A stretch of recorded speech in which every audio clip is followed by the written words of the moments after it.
Topic number 154 में protein transport into mitochondria बताइए। इससे पहले हम प्रोटीन ट्रांसपोर्ट स्टडी कर रहे थे न्यूक्लियस के अंदर, उसकी सारी हमने डिटेल स्टडी की कि इसका स्ट्रक्चर क्या होता है और वो किस तरह से मूव करता है और उसमें कौन कौन सी प्रोटीन्स इन्वॉल्व होती हैं।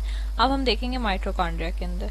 तो उसके लिए सबसे पहले हम माइटोकॉन्ड्रिया का बेसिक स्ट्रक्चर स्टडी करेंगे कि एक आउटर मेम्ब्रेन होती है, उसके बाद इंटर मेम्ब्रेन स्पेस होती है, उसके बाद इनर मेम्ब्रेन होती है और फिर मैट्रिक्स आता है। यानी कि दो सब कंपार्टमेंट्स बने हुए होते हैं माइटोकॉन्ड्रिया में। एक इंटरनल मैट्रिक्स स्पेस हो गई और दूसरा इंटर मेम्ब्रेन स्पेस हो गई। माइटोकॉन्ड्रिया के बारे में एक बड़ी इंटरेस्टिंग बात यह है कि माइटोकॉन्ड्रिया का अपना डीएनए और राइबोसोम्स और बाकी सारे कंपोनेंट्स इसके पास मौजूद होते हैं प्रोटीन सिंथेसिस के लिए, और ये बहुत सारी इंपॉर्टेंट प्रोटीन्स बनाता भी है। लेकिन अपने फंक्शन के लिए, माइटोकॉन्ड्रिया के अपनी फंक्शनिंग के लिए काफ़ी सारी ज़रूरी प्रोटीन्स जो हैं वो माइटोकॉन्ड्रिया में नहीं बल्कि सेल न्यूक्लियस में बनती हैं। और फिर क्योंकि सेल न्यूक्लियस में बनती हैं, साइटोप्लाज्म में मौजूद होती हैं, स्टोर हुई होती हैं, तो फिर वो साइटोप्लाज्म से माइटोकॉन्ड्रिया के अंदर भेजी जाती हैं ताकि ये प्रॉपरली फंक्शन कर सके। यूजुअली प्रोटीन्स जो माइटोकॉन्ड्रिया के अंदर आनी होती हैं वो अपनी फॉर्मेशन के विद इन सेकेंड्स और मिनट्स जो हैं वो माइटोकॉन्ड्रिया के अंदर ट्रांसफ़र कर दी जाती हैं। उसकी वजह ये है कि जिस तरह न्यूक्लियस की प्रोटीन्स तो बाहर स्टोर की जाती थी, सिर्फ जब ज़रूरत पड़ती थी तब अंदर आती थी, लेकिन न्यूक्लियस बहुत बड़ी फुली फोल्डेड प्रोटीन्स को अपने अंदर ले सकता है क्योंकि इसके अंदर बहुत बड़े सुराख होते हैं, न्यूक्लियर पोर्स। माइटोकॉन्ड्रिया में ऐसे कोई सुराख नहीं होते, तो इसीलिए माइटोकॉन्ड्रिया में जो है ना अपनी सिंथेसिस के बाद प्रिकर्सर प्रोटीन्स ही उसने अंदर लेनी होती हैं, जो कि अभी इतनी 3D फॉर्म में नहीं होती, इतनी बड़ी उनकी शेप नहीं होती या उन्होंने बहुत ज़्यादा फोल्डिंग नहीं की होती। Like they are fully synthesized but they are not fully folded. और फिर पोस्ट ट्रांसलेशनल मैकेनिज्म के जरिए ये प्रोटीन्स जो हैं वो ट्रांसफ़र कर दी जाती है माइटोकॉन्ड्रिया में। इन प्रोटीन्स की पहचान कैसे होती है कि जिस तरह न्यूक्लियर पोर्ट भी पहचान लेता था, NLS लगा होता था जिस प्रोटीन के साथ, उस सिर्फ उसको आने देता था।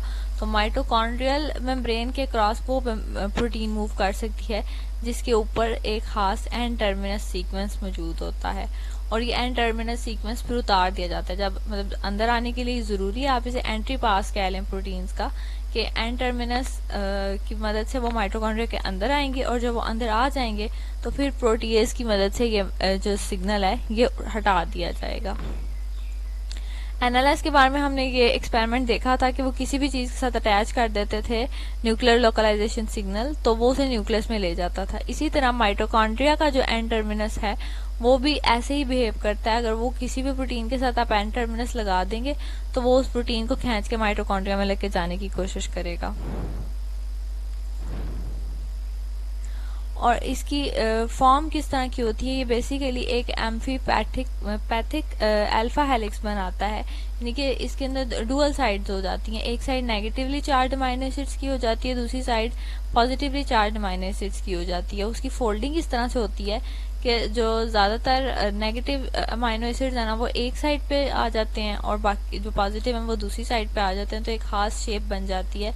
और यही शेप जो है वो रिकग्नाइज कर लेती हैं रिसेप्टर प्रोटीन्स माइटोकॉन्ड्रिया की, यानी कि वो स्पेसिफिक सीक्वेंस नहीं रिकग्नाइज करती बल्कि ये जो पॉजिटिव नेगेटिव की रेशो है ये रिकग्नाइज करती हैं और उन्हें पता लग जाता है कि इस प्रोटीन के साथ एन टर्मिनस अटैच हुआ हुआ है।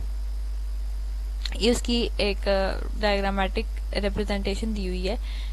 फॉर एग्जांपल यहाँ पे जो रेड कलर से शो किए हुए ये नेगेटिव अमाइनो एसिड्स हैं और जो येलो से शो किए हुए वो पॉजिटिव अमाइनो एसिड्स हैं। तो ज़्यादातर येलो जो है वो एक साइड पे हैं और रेड जो है वो दूसरी आउटर साइड पे हैं, येलो जो है वो इनर साइड पे हैं।